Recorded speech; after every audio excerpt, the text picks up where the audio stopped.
Curta, compartilhe, comente e se inscreva no canal. Em nome do Pai, e do Filho, e do Espírito Santo. Amém. Naquele tempo, todos estavam admirados com todas as coisas que Jesus fazia. Então Jesus disse a seus discípulos: prestai bem atenção às palavras que vou dizer. O Filho do Homem vai ser entregue nas mãos dos homens. Mas os discípulos não compreendiam o que Jesus dizia. O sentido lhes ficava escondido, de modo que não podiam entender. E eles tinham medo de fazer perguntas sobre o assunto. Palavra da salvação. Glória a vós, Senhor. Meus irmãos e minhas irmãs, continuamos nesta caminhada com nosso Senhor Jesus Cristo. Caminhemos com Ele. Jesus está nos levando à compreensão de quem Ele é. Ontem Ele perguntou para os apóstolos. Os homens aí estão dizendo: quem sou eu? Quem é que eu sou? E vós, quem dizeis que eu sou? E aí Pedro responde: o Cristo de Deus. Agora, Jesus ele continua reafirmando o que ele tinha falado ontem para os apóstolos. O Filho do Homem vai ser entregue nas mãos dos homens. Ele está dizendo: prestai atenção às palavras que eu vou dizer. Então, qual é a palavra? O Filho do Homem vai ser entregue nas mãos dos homens. Porque eles não estavam acreditando, ou melhor, eles não estavam entendendo nada, porque o povo estava admirado. O evangelho hoje começa assim. Então nós estamos no evangelho de São Lucas, capítulo 9, do versículo 43b até o 45. E aqui diz assim: todos estavam admirados com todas as coisas que Jesus fazia. Era uma admiração, claro. Essa admiração significava também que a fama de Jesus estava se espalhando. Os povos, as pessoas, ali estavam todos indo atrás dele. E, no entanto, diante de tudo isso, agora Jesus vem com essa conversa de que ele vai morrer. Os apóstolos não estavam entendendo nada. Eles nem queriam tocar nesse assunto.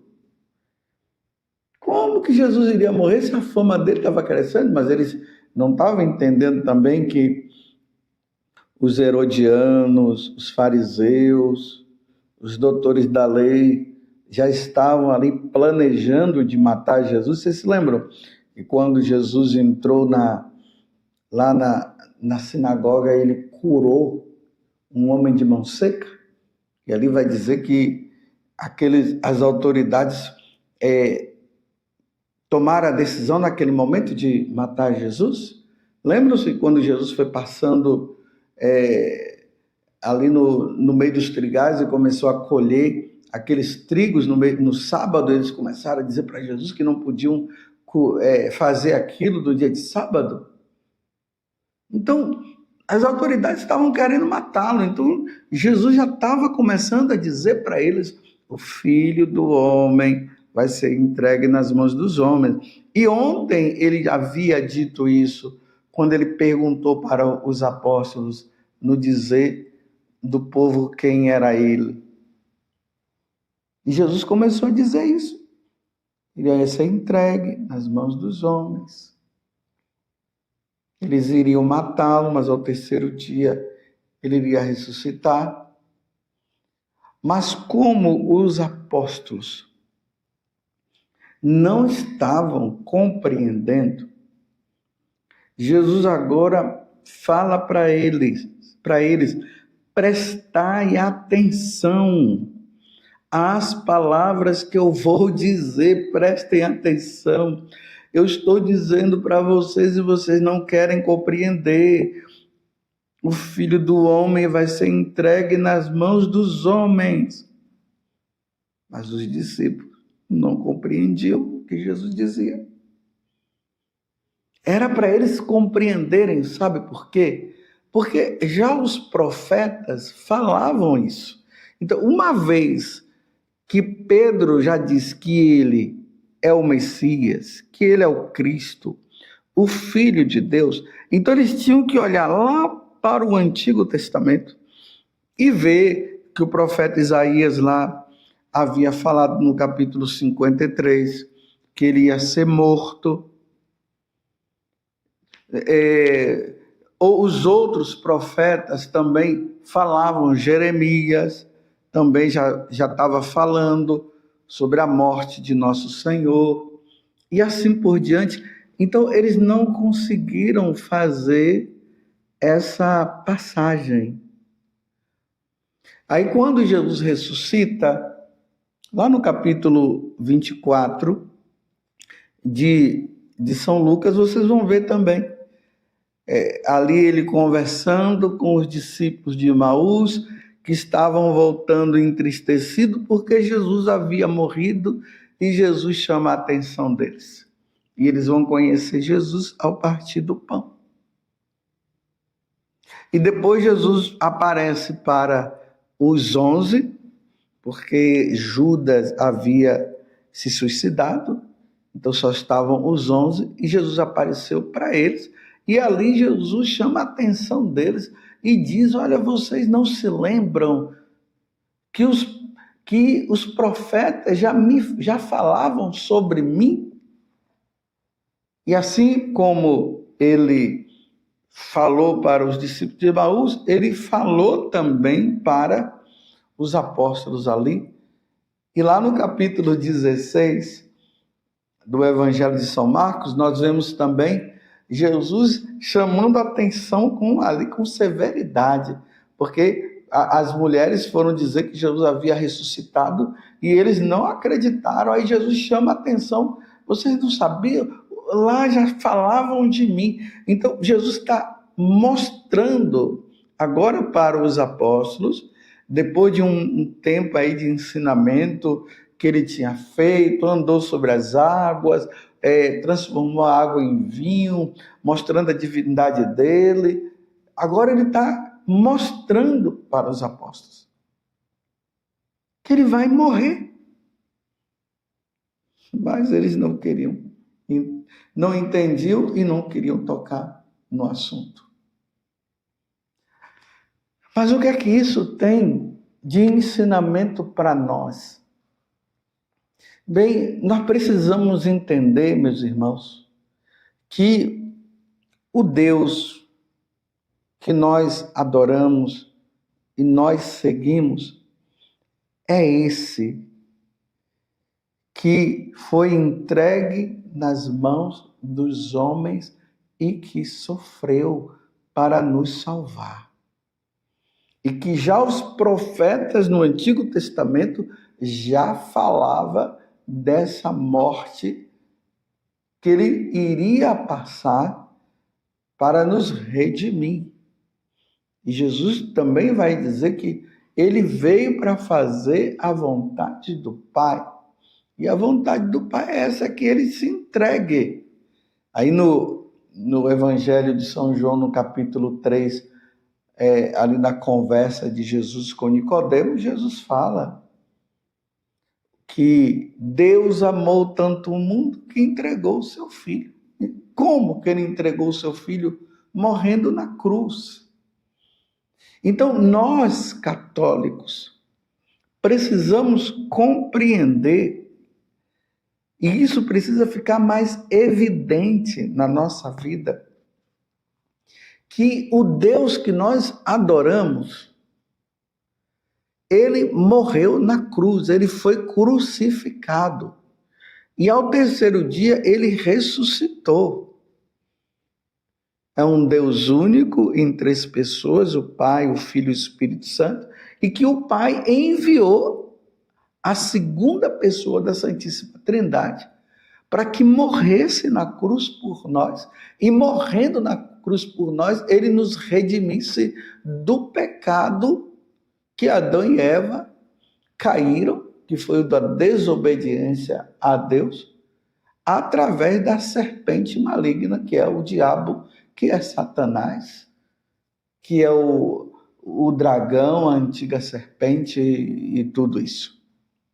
Então ele veio para isso.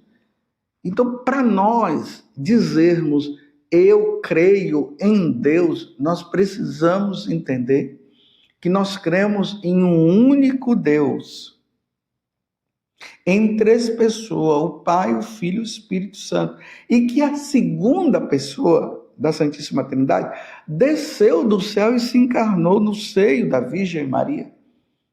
E aí ele trouxe a boa nova, ele nos mostrou o Pai, ele nos mostrou que ele é Deus, mostrou também o Espírito Santo, e que ele foi morto sob Pôncio Pilatos, isso para dizer também que na história existiu esse homem chamado Pilatos, que matou Jesus. Foi instigado pelo Sinédrio e matou Jesus, e ao terceiro dia aí ele morreu, claro, né? Matou. Ao terceiro dia ele ressuscitou, lembrando que na cruz ele pediu perdão ao Pai dos nossos pecados. Pai, perdoa-lhes, porque eles não sabem o que fazem. E essa palavra é Lucas que nos traz, e que ao terceiro dia ele ressuscitou. Depois ele ainda continuou um tempo com os apóstolos e voltou para o céu e está sentado à direita de Deus Pai, de onde há de vir a julgar os vivos e os mortos. Ou seja, ele virá uma segunda vez para buscar aqueles que são os fiéis. Meus irmãos, é esse Deus que nós cremos. Esse é o Deus da verdadeira religião, que é a católica. Por isso que nós não podemos dizer que os deuses criados pelos outros povos é Deus também. Não são deuses, ou não é Deus.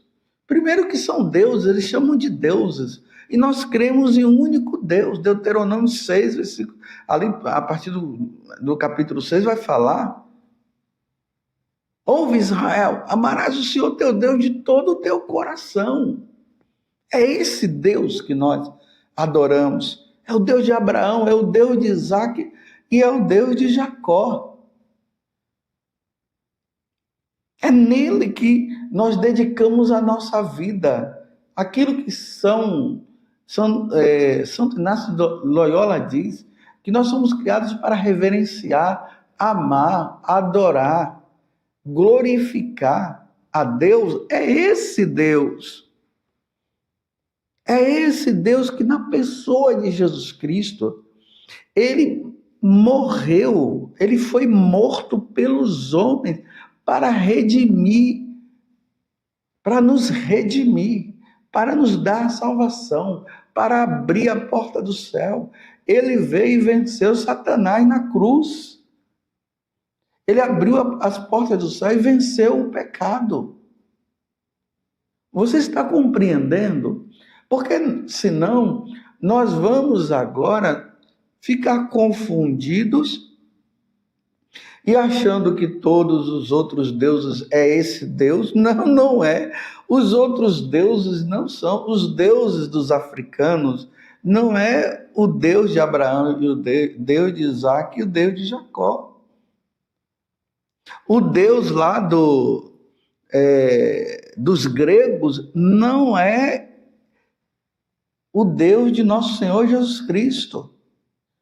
O Deus dos egípcios não é o Deus dos indígenas, quando os portugueses chegaram aqui com os espanhóis, que eles adoravam e chamava o sol o Deus Sol, Guaraci, a lua, Jaci, Iara, a água. Vocês estão vendo que são vários deuses? Não, Deus criou o sol, Deus criou a lua e Deus criou a água. Não é a água que é Deus, não é o sol que é Deus e não é a lua que é Deus. São criaturas do Deus único e verdadeiro que se revelou ali com Abraão. Aí veio os judeus, e aí no meio dos judeus ele se revelou e se mostrou a todos nós. Vocês estão entendendo? Porque senão nós vamos nos confundir. E depois vamos ficar achando que todos os deuses é esse Deus. Aí é que está o problema. Acreditar que os deuses das outras religiões é o mesmo Deus de Abraão, Isaac e Jacó. É o mesmo Espírito Santo. É a pessoa do Espírito Santo. É a pessoa do Pai. É a pessoa de Jesus Cristo. É um terrível engano. Senão não haveria necessidade de Jesus vir do céu para nos mostrar. Ele veio do céu. Aquele que desceu é aquele que subiu. Quem foi que desceu do céu? Jesus. E quem foi que subiu ao céu? Jesus. E ninguém vai ao Pai senão por mim, como ele falou. Eu sou o caminho, a verdade e a vida. Ninguém vai ao Pai senão por mim. Então não se vai ao Pai por meio de outros deuses. E aí fica bem claro para nós, então, que nas outras religiões não se vai ao Pai, ao Deus único e verdadeiro, porque eles não adoram o Deus de Abraão, Isaac e Jacó, que enviou o seu Filho Jesus e que nos mostrou o Pai também, e que nos mostrou o Espírito Santo, dizendo para nós que nós adoramos um único Deus em 3 pessoas, e que toda a autoridade foi dada a Ele. Toda a autoridade que o Pai deu para nosso Senhor Jesus Cristo, o Filho único, gerado na eternidade. E é Ele que nós cremos e adoramos. Então todos os povos, quando vão ouvindo o anúncio dos apóstolos, eles vão deixando os seus deuses e se voltam para o Deus verdadeiro. Foi isso que aconteceu com os romanos, do Império Romano, que eles tinham lá os seus panteões com seus vários deuses, e os apóstolos foram mostrando que não era. Por isso que eles morreram. Mas quantos passaram a acreditar? E por acreditarem em Jesus, através da pregação dos apóstolos, eles foram mortos. Eles foram mortos diante desta verdade, dizendo que Júpiter não é Deus, e Júpiter não leva ao Deus verdadeiro. Estão entendendo como é que é a coisa? Porque se Júpiter é o mesmo Deus de Abraão, Isaac e Jacó, é Jesus Cristo, é o Espírito Santo, então não haveria motivo para pregar o Evangelho. E se a religião romana, dos romanos, os seus deuses levassem a esse Deus, não haveria motivo também de pregar o Evangelho. São Paulo vai dizer lá nos Atos dos Apóstolos que Deus, não levando mais a ignorância nossa, porque servia a seus deuses pagãos, aos deuses da criação do homem, não levando mais agora essa ignorância, porque agora Jesus se revelou, Deus se revelou, então agora nós devemos jogar esses deuses para trás e nos voltar para o Deus verdadeiro. Agora é hora. E ele deu um tempo, e o tempo para que todos nós possamos nos converter e se voltar para Jesus é esse tempo entre a encarnação de Jesus e o seu retorno. Então, nesse tempo agora, os apóstolos foram pregar o Evangelho diante daquilo que Jesus havia dito: ide por todo mundo e pregar o Evangelho a toda criatura, e quem crê e for batizado será salvo, quem não crê já está condenado. Essa é a nossa fé. E é aí que se forma, a partir dos apóstolos, essa comunidade cristã, que depois vai se dar o nome de cristãos, porque são os seguidores de Jesus, e que se tornam católicos. Por quê? Porque essa pregação do evangelho que vai acontecendo a todos os povos vai se tornando católico, porque em todos os lugares do mundo, esses cristãos seguidores de nosso Senhor Jesus Cristo, que o adora e que celebra a Eucaristia, o sacrifício de nosso Senhor Jesus Cristo, eles estão lá. Por isso que nós somos católicos. E é esse grupo de cristãos que se chama igreja, que vem de eclésia, e quer dizer convocação. A convocação dos seguidores de nosso Senhor Jesus Cristo. Por isso que se dá o nome de igreja. E essa igreja é católica. E é essa igreja que Jesus fundou. A minha igreja, tu és Pedro. E sobre esta igreja, a minha igreja. Estão entendendo? Então, é a igreja católica que é o meio, que é o caminho que nos leva à salvação. Então, a religião católica é que nos leva à salvação, porque é nela que está o fundador, porque o fundador, ele fundou na cruz, derramando o sangue e nos dando a salvação. E esse fundador, ele veio do céu, se encarnou no seio da Virgem Maria, ele é Deus. Ele sofreu sob Pôncio Pilatos e morreu na cruz, e ao terceiro dia ressuscitou e voltou ao céu. Essa é a nossa profissão de fé. É nisso que nós cremos. Mas nós não cremos, nós não dizemos que nós somos os católicos assim porque foi uma opção nossa. Não, não foi uma questão de opção, é porque é a igreja de nosso Senhor Jesus Cristo. O Filho do Homem vai ser entregue nas mãos dos homens. É esse que morre na cruz que nos salva. Louvado seja nosso Senhor Jesus Cristo, para sempre seja louvado, e a sua mãe Maria Santíssima. Você entendeu? E desça sobre você a bênção de Deus Todo-Poderoso, Pai, Filho e Espírito Santo. Amém. Então você que é católico como eu, persevere até o fim, porque aquele que perseverar nesta igreja será salvo.